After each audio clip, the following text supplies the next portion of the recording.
bom dia, segundo ano, bom dia! Vamos começar mais uma aula de arte?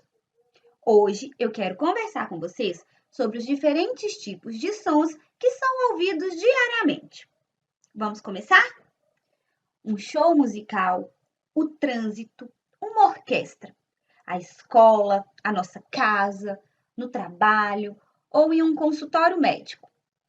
No supermercado, dentro do trem ou dos nossos carros, ou até mesmo dentro de ônibus. Em praticamente todos os ambientes que se frequenta, é quase impossível descansar um pouco os ouvidos. A música alta, as buzinas, a gritaria, as conversas simultâneas, músicas agradáveis também e as promoções que são anunciadas nos microfones e alto-falantes são alguns exemplos dos sons do nosso cotidiano. Pois bem, som é tudo o que nossos ouvidos podem ouvir, sejam barulhos, pessoas falando ou mesmo música.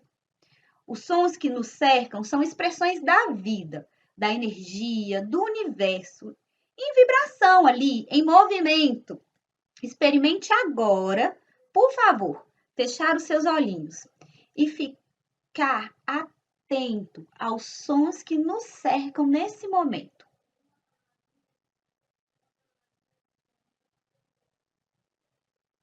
E então, você conseguiu perceber como o silêncio é algo quase impossível?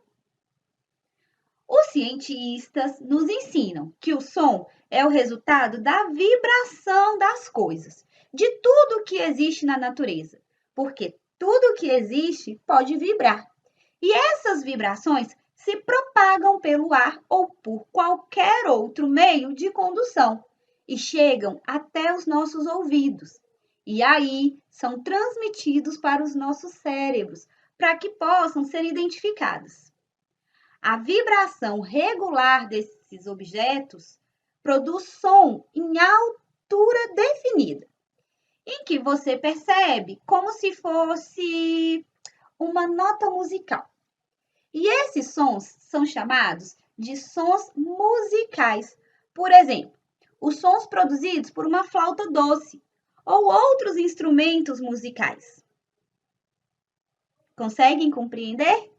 Pois bem, já que temos a vibração regular, também temos a vibração irregular, que produz sons em altura não definida, em que a gente não consegue distinguir a nota musical. Alguns desses sons são chamados de barulhos ou de ruídos. Por exemplo, o som de um avião, de um liquidificador.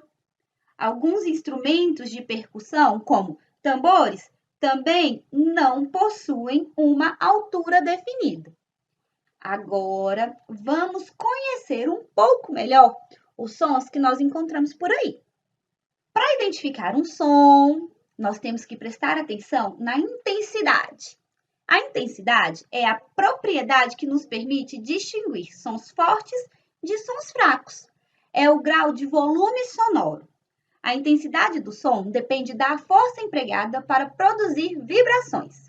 Alguém gritando em um megafone e o canto de um pequeno passarinho são exemplos de sons fortes e sons fracos. Também temos a duração. A duração é a propriedade que nos permite distinguir sons longos e curtos. Na música, o som vai ter uma duração definida, de acordo com o tempo de emissão das vibrações, longo ou curto. A altura é a propriedade do som que nos permite distinguir sons graves, que são sons mais grossos, médios e agudos, que são os sons mais fininhos. A velocidade da vibração dos objetos é que vai definir a sua altura. As vibrações lentas produzem sons graves e as vibrações rápidas produzem sons agudos. Agora eu tenho uma curiosidade, porque essas não podem faltar. A altura do som depende também do tamanho dos corpos que vibram. Uma corda fina e curta produz sons mais agudos do que uma corda longa e grossa. Assim como uma flauta pequenina, de tubo bem fininho. Essa flauta também produz sons mais agudos do que instrumentos de sopro, com um tubo longo e grosso, como, por exemplo, de uma tuba. Não podemos falar de sons se não falarmos de timbre. O timbre é a propriedade do som que nos permite reconhecer a sua origem. O timbre diferencia, ele personaliza o som. Por meio do timbre, identificamos o que está produzindo aquele som. Por exemplo, quando ouvimos uma pessoa falar, ou um celular tocar, ou mesmo um gatinho miando, podemos saber de qual fonte sonora está vindo aquele som produzido, por causa do timbre.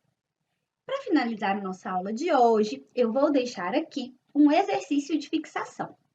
Lá do nosso livro 4 de artes, das páginas 4 até a 9, vocês vão arrasar fazendo essas atividades, eu tenho certeza.